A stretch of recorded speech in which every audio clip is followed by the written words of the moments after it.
Jimmy Kimmel believed he was in control until Stallone delivered a response that was both incisive and surprising. The online chatter has persisted ever since. It was merely another Wednesday evening at the El Capitan Theater on Hollywood Boulevard, with a full house in attendance. The lights glowed softly as the laughter track operator prepared their equipment. Kimmel's team moved with precision. Makeup artists applying final touches, teleprompters coming to life with monologue lines, producers whispering last-minute instructions. There was nothing about this evening that suggested a momentous occasion. Sylvester Stallone made his entrance right on time, dressed in a navy blue sport coat with a black shirt beneath. He appeared at ease, even a bit entertained. The man had been gracing talk shows since before many of the crew members were born. Tonight was meant to be straightforward. Promote the second season of Tulsa King, perhaps share a humorous anecdote from the set, and then head home, leaving the public relations team to handle the aftermath. No surprises anticipated. Yet, an undercurrent of tension had been building. Just a week prior, Stallone had stirred some eyebrows with a casual remark during an interview with the Palm Beach Post. When questioned about leadership and character in Hollywood, he swiftly shifted gears, referring to Donald Trump as a wrecking ball. Absolutely, though at times a cleanup is necessary to remove the clutter. The internet fulfilled its role. Some people cheered while others pulled him in different directions, but Stallone neither doubled down nor retreated. He allowed the comment to linger, which in today's environment almost ensures that someone will address it live. And that someone, naturally, was Jimmy Kimmel, known for his keen wit.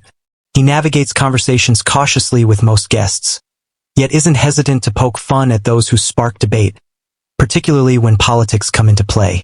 His team probably viewed the Stallone remark as a golden opportunity, an ideal moment to take a playful jab at the action star turned political commentator.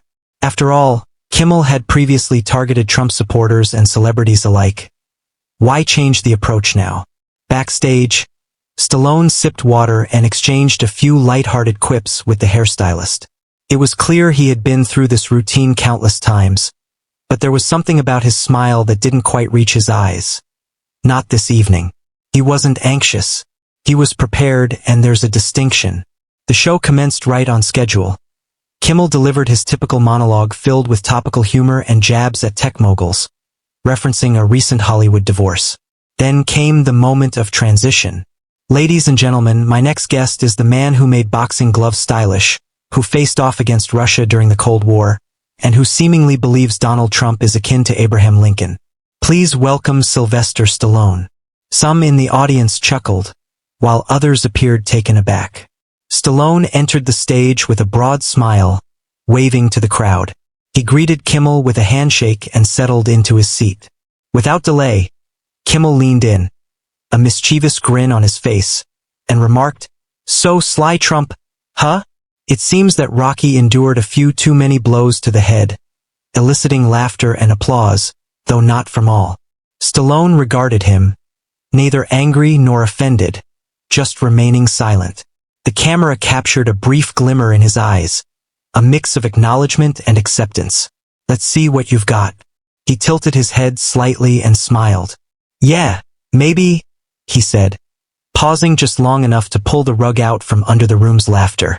"But at least I didn't get slapped on Oscar night and do nothing." The silence that followed wasn't awkward. It was charged with energy, and then the explosion occurred. But what no one anticipated was that how Stallone would respond? The crowd burst into a wave of laughter that resonated differently. It was less like the usual audience chuckle and more like something vibrant and alive. People weren't merely responding to a clever line. They were responding to the one who presented it. Stallone had just turned the tables on live television, and everyone present was aware of it. For the first time that evening, Jimmy Kimmel appeared unsettled. His confident smirk wavered. He reclined slightly in his chair, blinking. "Okay," he said with a strained chuckle. "We're going there tonight." Stallone paused, allowing the moment to linger, embracing the silence with a mastery that only someone of his caliber could possess. There was no need for shouting, gesturing, or seeking affirmation. He simply leaned in a bit and spoke again, his voice rich and gravelly. Everyone is aware, you see. Jimmy mentioned that he has taken and delivered punches on screen for more years than he can recall. He's accustomed to people coming at him. I'm accustomed to rising again. His tone didn't come off as defensive. It was intentional. Nowadays, it seems like everyone is swaying with the tide, and no one is truly standing firm for anything. A soft murmur rose from the audience, subtle, yet distinct. Kimmel attempted to interject smoothly. "Hey, I was just having some fun." Stallone didn't take the bait. "I understand what you meant," he acknowledged with a nod. "But perhaps that's the issue. Everything feels like a joke. Speak something genuine and it makes people uneasy. Make a clever remark and suddenly you're in the clear." It wasn't out of anger. It was serene, intent. He had moved beyond roasting Kimmel, aiming instead at the audience. He cast a look at the crowd. "I understand your perspective. I expressed a thought and people responded. That works for me. I'm not here to lecture or play the role of a politician. However, over the past 50 years, I've crafted characters who embody values like loyalty, courage, and persistence. They weren't flawless. I'm not either, but I ensured they held significance." Applause surged once more, this time even louder, not only from the studio audience but also from the crew positioned off stage. Cameramen, grips, and even the stage manager. They applauded while Kimmel was trying to find his balance. "All right, well, I don't want to make this a grand presentation." Stallone turned to him this time with a half-smile that cuts sharper than any insult. "Nah, Jimmy, those talks are for people who practice their truths. I'm just saying mine." The audience laughed again, not because it was a joke, but because it was genuine. It didn't feel scripted. Stallone had stopped performing. He spoke, and the audience hung on every word. The atmosphere in the room transformed entirely. Kimmel had lost his grip on the interview. He was clinging on, attempting to navigate the situation back to calmer waters. He suggested we discuss Tulsa King. "The show has you pulling off some crazy stunts for someone in your age group." Stallone raised his eyebrows. "You're talking about a 77-year-old who's still more flexible than your average scribe." Laughter ensued as another jab landed. Nothing mean-spirited, just sharp, witty, and effective. Kimmel chuckled. "I stepped right into that." "You did," Stallone said, pointing a finger at him. "But don't worry, it happens to a lot of people." It had that kind of rhythm, quick jabs, light yet direct. Stallone was performing just as he had in boxing rings and on screen throughout his entire life. At that moment, he wielded his words with a calm, collected intensity that was thrilling in its own right. He shifted in his seat, took a sip of water, and leaned back. "You can make jokes about Rocky all you want," he added. "But Rocky didn't quit. That's why people still care." The audience applauded again, louder than before. There was no studio cue light for that, just honest, unfiltered approval. But Sly wasn't finished, not even close. The audience was leaning in now, not just entertained but attentive. It wasn't just another celebrity interview anymore. Stallone had turned a talk show couch into something more like a fireside bench. Every word coming out of his mouth was landing like it carried weight. Jimmy Kimmel, to his credit, had calmed down a bit. He wasn't smiling as much now, but he also wasn't pushing back. There was a shift. A kind of respect had quietly settled over the room. Maybe it was earned. Perhaps it was imposed, but it existed nonetheless. "Do you understand?" I find it amusing that Stallone remarked, pausing to roll his shoulders slightly, on how everyone is constantly searching for something to believe in, yet no one is willing to voice it first. It seems like everyone is just waiting for someone else to take that initial step. That's the issue. Kimmel raised an eyebrow. "So, you believe it's your responsibility to take the lead?" Stallone offered a slight shrug, indicating, "Not my job. It's simply my nature. I wasn't raised with abundance. I lacked funds and influence, but I possessed a voice. Took me quite a while to learn how to wield it. I penned Rocky on a coffee table in a modest one-bedroom apartment, accompanied by a dog. I could hardly manage to put food on the table." His voice held no compassion, only the weight of memories. That script faced rejection countless times. Studios were willing to pay for it, yet they had no interest in me. They sought someone more beautiful, someone more refined. I declined because if I'm going to associate my name with something, I must have faith in it, even if others do not. The atmosphere in the room was utterly silent. Even Kimmel was attentive. Stallone offered a slight smile and surveyed the audience. I've seen this industry consume individuals for far less, talented actors, good people who failed to navigate the game, who didn't utter the right words at the right moment. It's all about timing now, who you choose to follow, who you decide to unfollow, who you tweet, who you retweet. He turned back to Jimmy. So yes, I mentioned something about Trump. It was not a plan. It wasn't a performance. It was merely a perspective, one individual's viewpoint. The reaction was intense, but if words can provoke such a response, it reflects more on those reacting than on me. The applause resumed once more. There was no one at the helm. It just happened. Kimmel cleared his throat, attempting to maintain the momentum. You've always possessed a certain resilience. He asked, do you believe that's what enabled you to endure in Hollywood? Stallone nodded, embodying the essence of resilience in the face of those who presume to have all the answers. In this town, survival hinges on the wisdom of knowing when to voice your thoughts and when to remain silent. And when you do choose to speak, it must carry weight.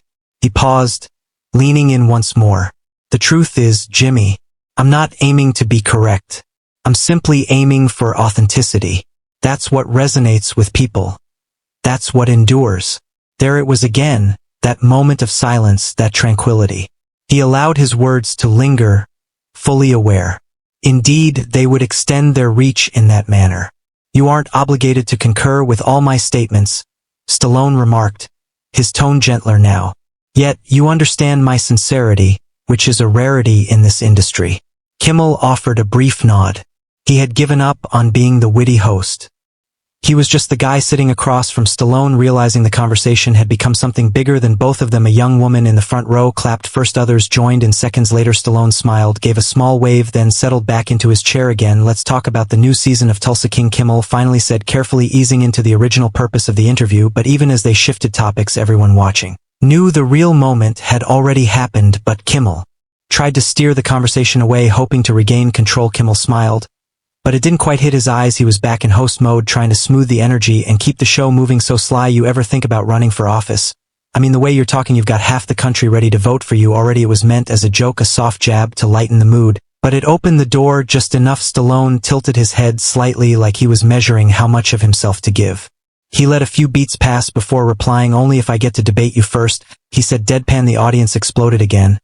But this time even Kimmel laughed for real. He leaned back in his chair and clapped once. Okay. All right, that's reasonable. However, Stallone wasn't merely delivering lines. He perceived a spark in that instant. His expression remained largely unchanged, yet his tone took on a gentler quality. Many often remark that I would excel in politics. He remarked that he was unsure. I believe I would prefer to portray one in a film instead. I don't have to lie. That received a blend of laughter and a few applause. Yet Stallone wasn't seeking them out. He was merely expressing his thoughts, and Kimmel leaned in, intrigued. Do you ever worry it might impact your career? You know, saying things like that. Stallone looked him straight in the eye and said, Jimmy, I'm 77 years old. You believe I'm concerned about career points at this moment. I have completed the task. I've shared my narratives. If I miss out on a deal because someone disagrees with my stance, perhaps that deal wasn't valuable from the start. The audience shifted once more. He wasn't trying to provoke. He was simply being truthful. And that authenticity resonated deeply. There comes a moment in life when you understand that accolades and glamour hold little significance if you're too scared to voice your thoughts. He pressed on, discussing the fear of being incorrect and the fear of solitude. Such fears silence individuals, and silent individuals don't instigate change. Kimmel nodded thoughtfully. So what's the takeaway? Don't be afraid to piss people off. Stallone smiled. No, don't be afraid to be yourself. Pissing people off is just a side effect. Laughter again.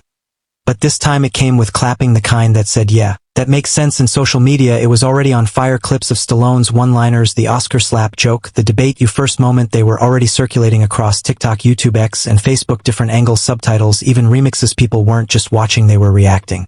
arguing, quoting, commenting things like Sly said what we're all thinking, and finally someone in Hollywood with a backbone. Meanwhile, in the green room, the producers were glued to their phones watching the likes and shares shoot up by the second. One assistant whispered to another, "We've never had this kind of real-time reaction ever." On set, Stallone noticed the applause died down and took one final swing. There's a reason Rocky never ran for office, but he said he fought in the ring. He fought for people, but he never wanted power. He simply yearned to be significant. That's the distinction. The studio descended into an unusual sort of stillness, not complete silence. There was a moment of quiet as everyone absorbed the situation, and Kimmel offered a subtle nod. It wasn't a response from the host. It was a human one. "You're a different kind of guest." Sly Stallone smirked. "Absolutely. I bring a message and a powerful punch." However, the true narrative goes beyond just a simple roast. It was about respect. By the time Stallone departed the studio that night, the internet had already begun to treat the interview as a cultural phenomenon. Clips from the show were circulating widely. The incident at the Oscars quickly evolved into its own meme format by dawn.